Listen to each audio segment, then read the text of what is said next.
Okay, this is the Headworks box, but first let me take you to the drip field. This is the drip field. 1.5 acres, 5 zones, and lots of sand. We're down about 16-18 inches into the drip, subsurface drip, and that's our Headworks box with metal cover. This is a sample of the drip field. There is 10,000 feet of drip this tubing? buried. This tubing. There's a little emitter every 2 feet, and basically the lines are 6 feet apart with an emitter every 2 feet. So there's 5,000 of those emitters that will allow 0.6 gallon per hour out for the time that it is running. So it will not allow more than 6/10 of a gallon. It will allow 6/10 of a gallon to come out at each spot. Okay, Jace, we're back to the Headworks box. Headworks box. Okay. I'm very proud of this. Been an evolutionary process to get to this level. Tony, show them the indexing valve. Okay, there's an indexing valve. What it does you is... see our pressure gauge coming in. We're just now filling our lines right now. This is an indexing valve. It chooses zones 1 through 5 in order, depending on when it's turned on. It goes to talks to the next valve. So we should be on zone 1, which is down here, and our returning water is almost cycled. Okay. The electrical box is right here. We have a very operator convenient hand off auto,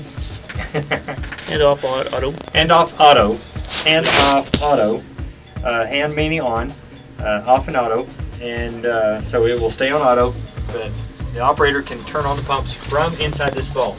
That's very, very convenient. You can hear some gurgling behind me. That means that the water is making the full circle on zone 1, which is the far, far zone of our 1.5-acre drip field. We also have, with each zone, we have a manual pressure gauge, manual pressure adjustment, and an electric. There we go. Solenoid to adjust the pressure. We flush the line. Yeah, we're hearing it bleed off the air and flush. We flush for 3 minutes at the beginning of each cycle, and we run for 30, and then 20 minutes into the cycle we flush again for 3 minutes with a full pipe and full pressure. That way we're constantly keeping the lines flushed and clean. Okay, I don't know if you can see the gauge coming up in the pressure as it's pushing the last remaining air out of the line. We have 10,000 feet of drip line in the 1.5-acre field with an emitter every 2 feet. Each emitter will allow 0.6 gallons per hour into the soil. These drip lines are buried 1 foot under the ground, and it's a very good way to get rid of the wastewater and water some vegetation too. So we're using the water twice. We've got a few air bubbles trying to make their way through. If I need to raise or lower the pressure, I use this valve right here on the primary flow.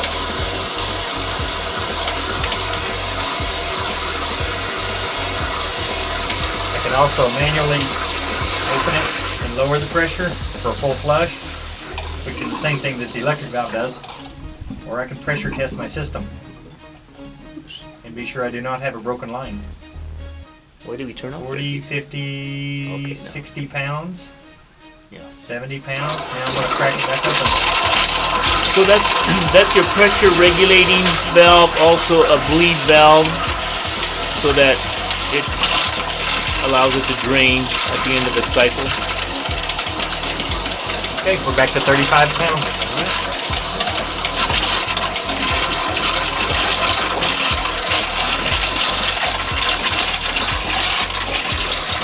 Pesky air bubbles in there. Well, you know, and I think maybe that air kind of helps scrub and mix Oh, and yeah. clean out any sand, and the sand out here is really fine, and it gets into everything. So that's a good thing to keep the lines clean.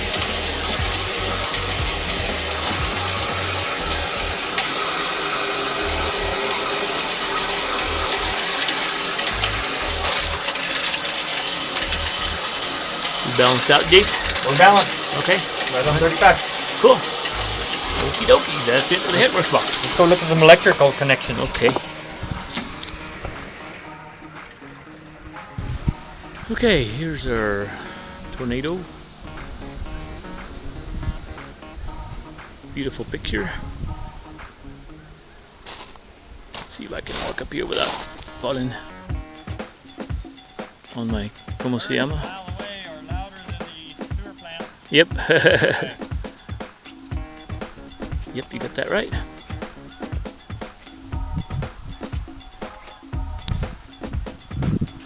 Alright, Jace, let's go in the control room and... Let's go in the operator shed. Okay. Get some kind of deer horns.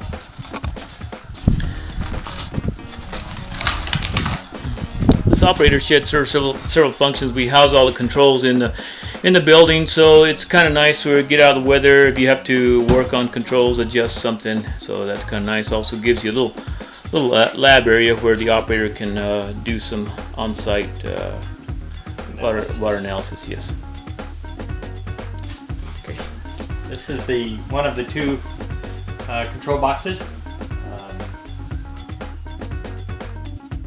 This one has the grinder controls here. All sorts of options with grinder pumps. The grinder timer, grinders, relays, and the counters to measure the elapsed time. Hour meters, yes sir. Hour meters. Right. And then over here, this other panel. You can see all the settings on here. They're called handoff autos, and we'll change back to auto since we wanted to knock the noise down.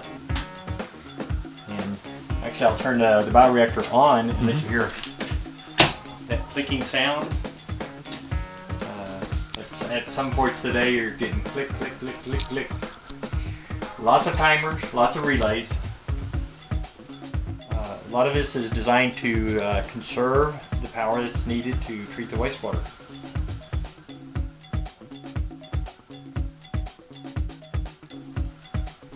You can see the operator has lots of options within this. Flow equalization pumps, you have a choice between using pump number 1 or number 2. Dosing pumps, you can choose between number 1 and number 2. So you have a backup if you have a problem. There's a backup for almost everything. Now we have both bioreactors running, or you can change them back to automatic.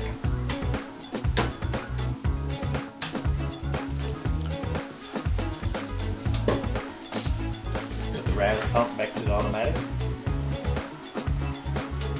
Then on the bioreactors, tornado pumps, we can select whether to operate on on ORP or DO. Right now we're operating on ORP. Okay, geez, let's go ahead and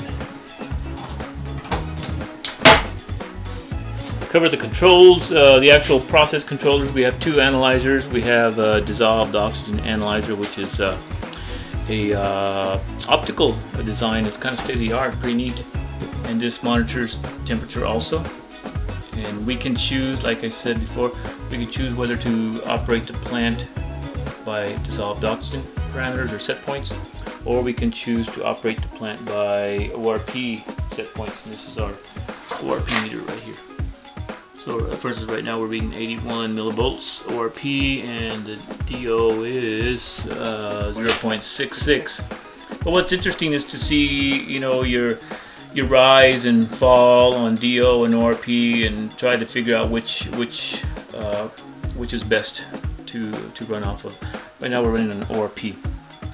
ORP, you have a little bit better control on the anoxics into the cycle, so that's what we're running on ORP right now. We have another box here, the alarm box, and that is basically set up to alarm locally and also remotely. we have this button here. Checks your charger, battery charger, because the local alarms are 12-volt DC light, a light, and a 12-volt DC horn. And so, in other words, if we lose power here locally, we can still have a light to alarm the system, alarm the local operator. Let's see, we have a horn silence alarm and silence button and a strobe silence button. Okay, Tony, that's pretty much I wanted it. to thank everyone that came and joined us on this tour. We hope you enjoyed it. We have certainly enjoyed building it, and we certainly appreciate all the opportunities that the Muskogee Apache Wildlife Refuge has given us to build this plant for them. We want to also thank the engineers that have been involved in this. John Blacker has been with Hart Gogler and Associates. Jay Sensor, that's me, the construction contractor. The operation and design consultant is Tony Medina, and he has done an awesome job. And management has been by MCC Construction, Israel Brown being the lead, and Charlie Garcia very instrumental in that. Between these two names here, we are the designers and builders of Tornado. We have 49 years experience and in the wastewater business.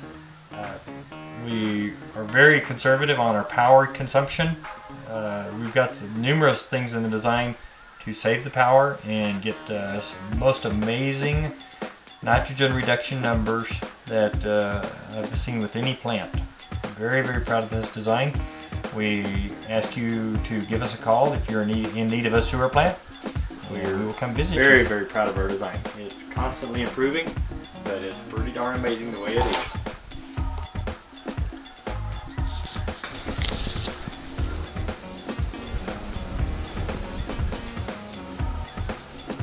Bolski in the afternoon.